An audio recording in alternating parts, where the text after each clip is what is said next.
First, let's look at the headlines.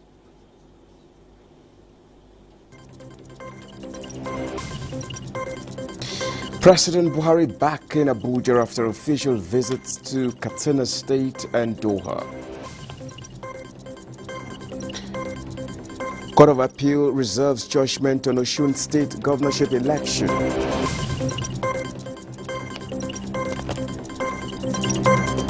Plus, authority ban journalists from covering inaugural parliamentary session in Tunisia, just as Catholic Church marks 10th anniversary of pontificate of Pope Francis.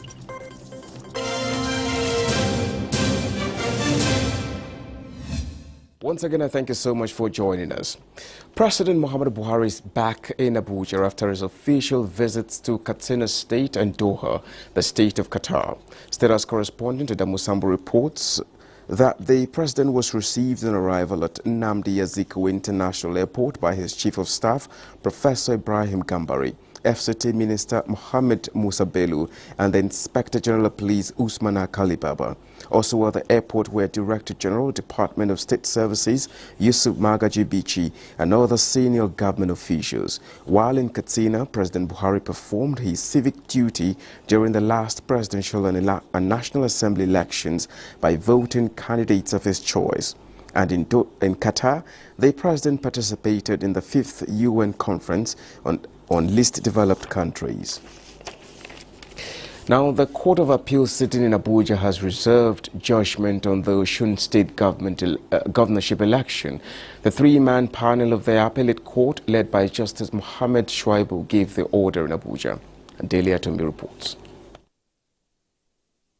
In an appeal filed on February 9, 2023, Governor Ademola Adeleke of the PDP as appellant is appealing the verdict of the Osun State Governorship Election Petition Tribunal, which nullified his election. The Independent National Electoral Commission had earlier declared Ademola Adeleke of the PDP as the governor of Osun State in the governorship election held on the 16th of July 2022. Not satisfied with the election result, Boyega Oyetola of the APC rejected the result and filed a petition before the Osun State Governorship Election Petition Tribunal. In its verdict, the three-man tribunal declared former Governor Boyega Oyetola of the APC as the duly elected governor of Osun State. The tribunal nullified the election of Ademola Adeleke. It was this matter that Ademola Adeleke brought before the Court of Appeal. Both counsel to appellant and the respondent have adopted their final written addresses before the three-man panel of appeal. We appeal, they also cross-appeal. Today, both appeals were all heard and argued extensively, and we've concluded it. We've barred our arguments, and we're waiting for the judgment. All the appeals, including the cross appeals, have been heard, and we're all in court when the court adjourned the matter to a date to be communicated to all of us. For judgment. Because of Section 62 of the Electoral Act that authorizes INEC to update the data from time to time. If you get a citizen from INEC, you need to go back and confirm whether there has been any change before you run to tribunal. So they didn't do that. They prematurely just took one CTC and ran to the tribunal and made the major mistakes. Now they were able to convince the tribunal, but the Court of Appeal will be wiser. The next time this court sits on this matter is going to be delivering its verdict. In Abuja, Dele Atumbi, NTA News. Now, judicial independence has been identified as the cornerstone of every democratic government that protects the rights of the citizens. It is in the light of this that over 100 judges and heads of courts across the country converged on Abuja with the aim of strengthening quality of judicial services. And again, Delia Tumbi of our Judiciary Desk reports. These are judicial officers from all over the Federation coming together to brainstorm on ways of enhancing judicial independence and quick dispensation of justice. Their aim is to ensure that the judicial system aids and protects democratic norms. To achieve this, the judicial officers are of the view that civil liberty must be protected. It is a common ground among the judicial officers that the system can only function optimally through hard work and being proactive in protecting the integrity of the courts by eliminating inefficiency and corruption. Democracy strives on the respect for the rule of law. Its principles also advocate the independence of the judiciary, the doctrine of separation of powers, guarantee of fundamental rights, freedom of expression epitomized by free press and media, as well as free and fair elections. It is when the judiciary works independently without interference from any arm of government or individual, then we can say justice has been served. They agreed that in exercising the discretion of the court, premium must be given to law of equity and good conscience, regardless of which political winds are blowing. In the dispensation of justice to both high and the low, the judicial officers must be courageous in discharging their duties. It is our collective responsibilities to safeguard the independence of the judiciary, knowing fully well that the prestige of the judiciary is indeed essential in a system of government such as ours, in which the judiciary functions independently. Participants affirmed that the independence of the judiciary is the pillar of democracy. In Abuja, Dele Atumbi, NTA News. The federal government's ratification of the Budapest Convention on Cybercrime, an international legal instrument, is geared towards curbing the activities of cybercriminals. In this report, Olabode Arewa examines these and other legal frameworks in place to ensure safe use of the cyberspace for Nigerians. A typical empowerment is this training for the youths on ICT. Such knowledge-enhancing programs, which are commonplace all over the country, serve to rightly position beneficiaries to utilize such skills. However, an emerging trend is the use of the computer and social media tools to engage in cyber fraud or even propagate hate speech. Statistics by the Economic and Financial Crimes Commission indicates that at least 80% of the convictions it recorded in 2021 and 2022 were cybercrimes related. Under the Cybercrimes Prohibition and Prevention Act of 2015, use of the cyberspace for sending offensive materials to anyone, defrauding, hacking, otherwise called Yahoo Yahoo, as well as cyber stalking, constitute grounds for such offenders to be prosecuted. Generally, when you tell a lie or impute falsity to any human being, and that your imputation injures him in his credibility and reputation, you are liable to a civil proceeding. There are certain things you say under the Cyber Act, and you spread that falsehood. You go to prison for it. You go to prison without option of a fine, once you have tried under the Cyber Act.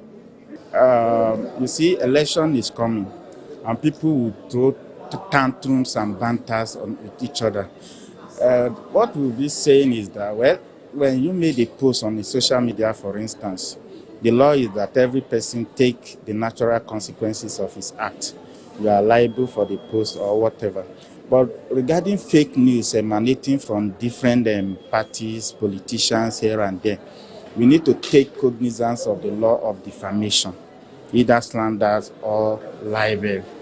Experts in social communications have identified the damage done by disseminators of fake news to the peace and progress of the Nigerian society and even individuals. They believe that while enforcing the Cybercrimes Prohibition and Prevention Act, it should not be a tool for information censorship.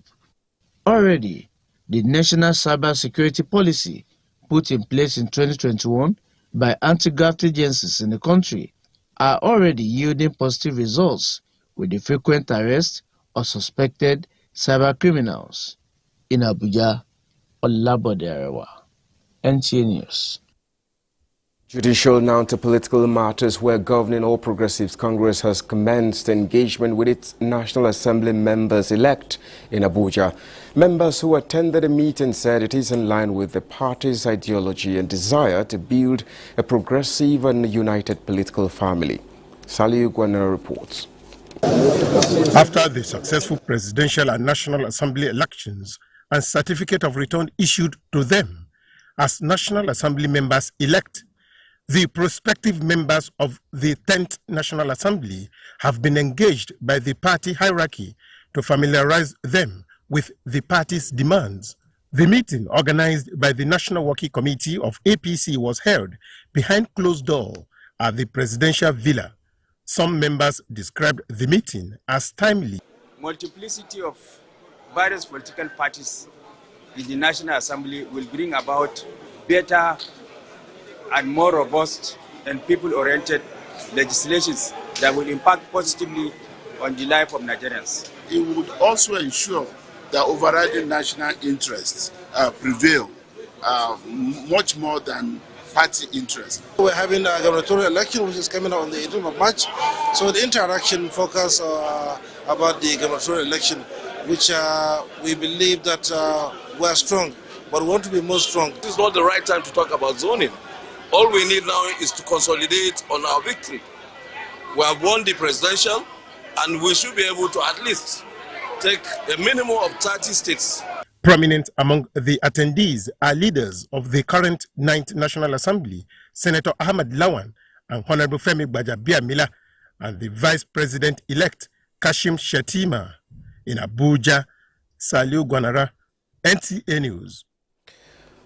The presidency has reacted to some public concerns that President Muhammadu Buhari did not respond to the Supreme Court judgment on the issue of the 500 and 1,000 naira old currency notes, and states that at no time did the president instruct the Attorney General of the Federation and the CBN governor to disobey any court order involving the government and other parties. A statement by the Senior Special Assistant to the President, Media and Publicity, Garba Shehu, explained that since the President was sworn into office in 2015, he has never directed anybody to defy court orders, in the strong belief that the nation cannot practice democracy without the rule of law, and the commitment of his administration to the principle has not changed. Following the ongoing intense debate about the compliance concerning the legality of the old currency notes, the presidency therefore stated clearly that President Buhari has not done anything knowingly and deliberately to interfere with or obstruct the administration of justice. The directive of the president following the meeting of the Council of State is that the bank must make available for circulation all the money that is needed, and nothing has happened to change the position.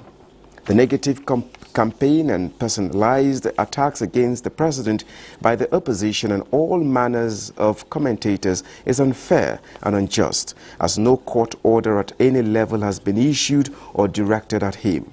As for the cashless system, the statement said the CBN is determined to put in place. It is a known fact that many of the country's citizens who bear the brunt of the sufferings surprisingly support the policy, as they believe that the action would cut corruption, fight terrorism, build an environment of honesty, and reinforce the incorruptible leadership of the president.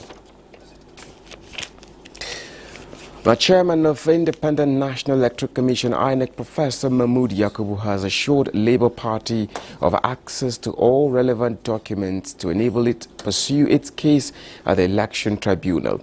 At an emergency meeting with the Labour Party legal team, INEC chairman pledged to hold a meeting with the 37 resident electoral commissioners to allow the Labour Party and other parties access the electoral materials, as the Commission has nothing to hide. He, however, sued for proper communication to avoid hitches on the process. Leader of the legal team, Levi Ozoku, expressed worries that with about 10 days left for the party to file its suit, the Commission was yet to allow the party access the materials, but thanked the Commission chairman for the reassurance. You're watching the news on NTA International. We take a short break now. The news continues in a moment. Stay with us.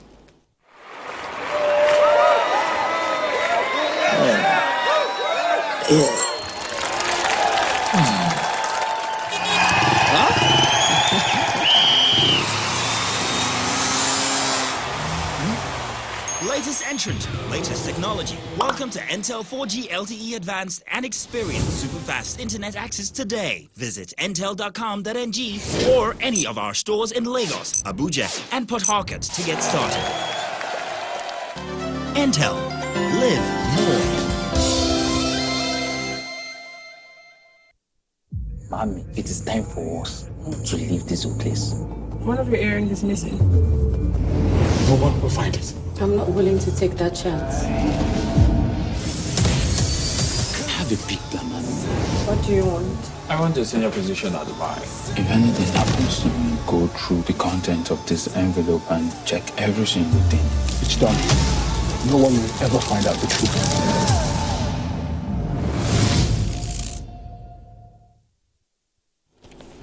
You're welcome back. The Independent Electoral Commission, INEC, says lapses identified in the February 25th presidential and the National Assembly elections have been tackled to ensure a hitch-free governorship and state assembly elections. Director of Voter Education and Publicity of INEC, Victor Aluko, says staff of the commission responsible for observed glitches will be sanctioned. Lydia Samson reports.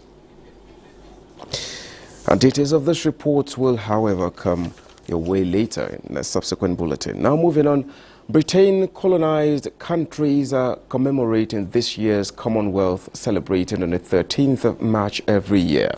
Now, forging a sustainable and peaceful common future is the theme of this year's celebration. The day aims to unite 2.5 billion Commonwealth citizens in celebration of their shared values and principles and in pursuit of a common future centered on sustainability and peace.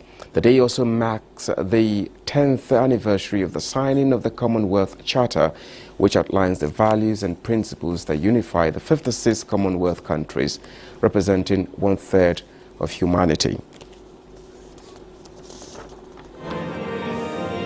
This is a special service in commemoration of this year's Commonwealth Day, the first celebration without the late Queen Elizabeth, however the first to be attended by King Charles.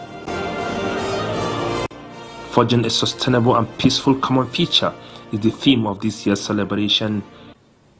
We mark the 10th anniversary of the Commonwealth Charter, signed by Her late Majesty the Queen.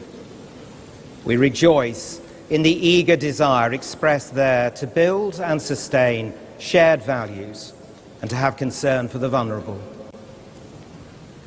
In our service today, we will thank God for the work and witness of the youth of the Commonwealth. The day aims to unite 2.5 billion Commonwealth citizens in celebration of their shared values and principles and in pursuit of common future centered on sustainability and peace. The day also marked the 10th anniversary of signing of the Commonwealth Charter, which outlines the values and principles that unify the 56 Commonwealth countries, representing 1/3 of humanity. This week marks the 10th anniversary of the Charter of the Commonwealth, which gives expression to our defining values: peace and justice, tolerance, respect and solidarity, care for our environment and for the most vulnerable among us. These are not simply ideals. In each lies an imperative to act and to make a practical difference in the lives of the 2.6 billion people who call the Commonwealth home. In her Commonwealth Day message, the Commonwealth Secretary-General Patricia Scotland Casey paid a tribute to Her late Majesty, the Queen, for her 7 decades of service and welcomed His Majesty, the King, for his first Commonwealth Day as the new head of the Commonwealth. Everywhere. Commonwealth Day has been celebrated on the second Monday of March every year since 1977. Musa Baba Aliyu, NTA News. Now, elsewhere, journalists have been banned from covering inaugural parliamentary session in Tunisia. Now, let's join Deborah Bruce and Sunday for these and other stories trending outside the country.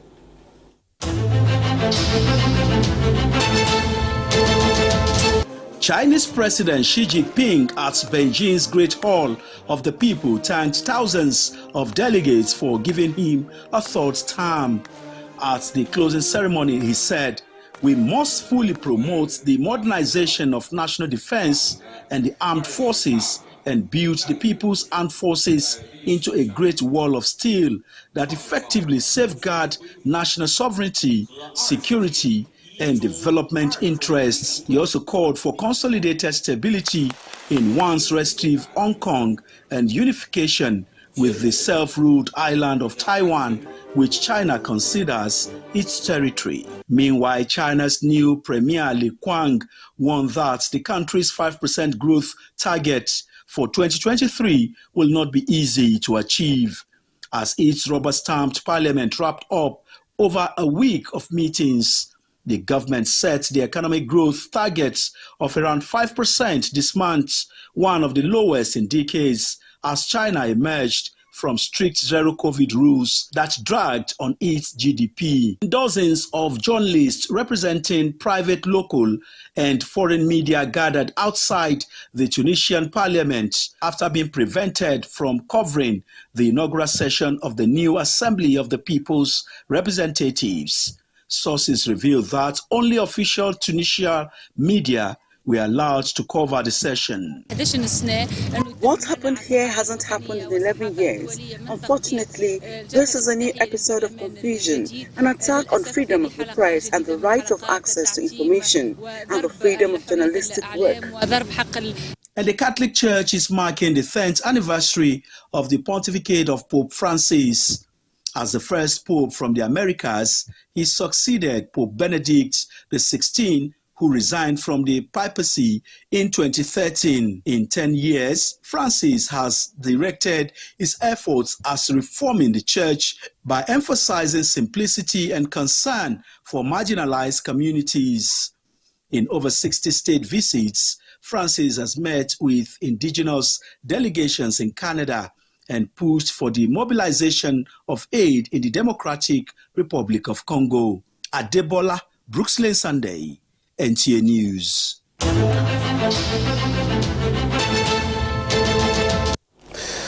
Now coming back here in Nigeria, President-elect Bola Tinubu is congratulating Professor Saheed Aderinto, a prominent professor of history and African diaspora studies at Florida International University, for winning the prestigious Dan David $300,000 prize in history.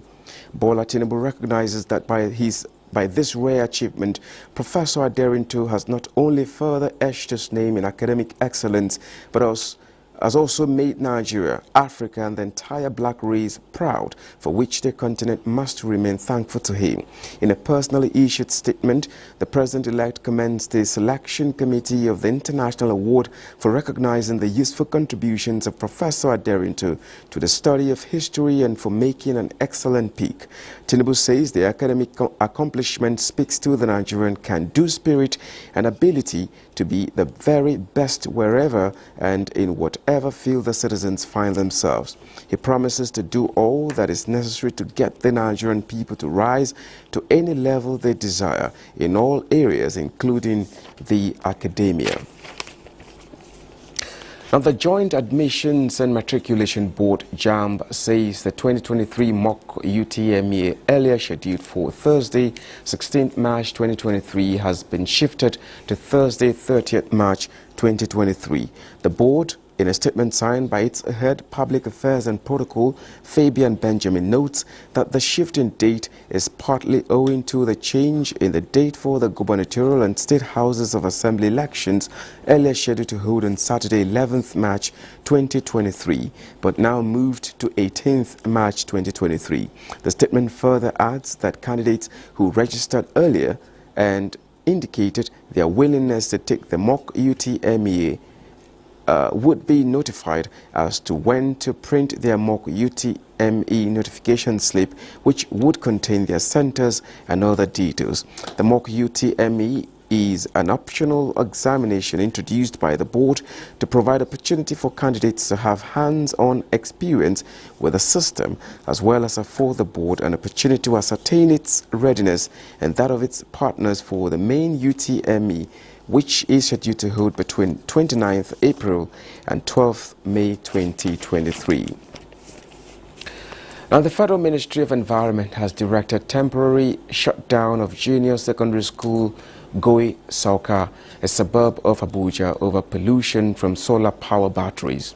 Onenge Finefest tells us more.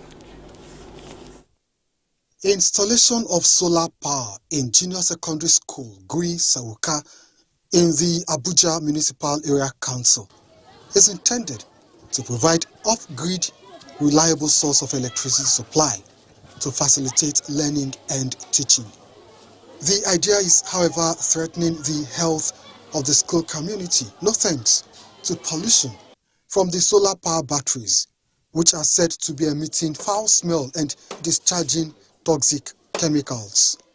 So when they told me that this is what is happening in the school, I immediately instructed them to get somebody, an expert, who will disconnect the whole thing. The batteries that got swollen, consequently they will burst. But then the environment and health impact is that it will be releasing these gases continuously, which are colorless, but they have odor and they are irritants. They can even irritate the GIT, gastrointestinal tract, and if it is in higher concentration or you take it today, tomorrow, then it can even affect the lungs. The pollution is blamed on faulty installation and location of the batteries. Ideally, they need to have kept the batteries since it contains gel. It has to be outside so that there is going to be ventilation, cross ventilation coming to the battery. As a result of where the batteries were kept indoors in a confined space, with the rest in temperature, ordinarily the battery must be affected, and we have witnessed that the batteries bulge and also start emitting the contents in the battery. Environmental Health Council of Nigeria, at the instance of the Minister of Environment, has shut down the school temporarily for safe evacuation of the damaged batteries and decontamination of the polluted area. Onengiye Fineface, NTA News. This is where the news ends on NTA International. Remember to join the NTA in the fight against rape and rapists. My name is Justin Bemunyen. Courage Ogeria.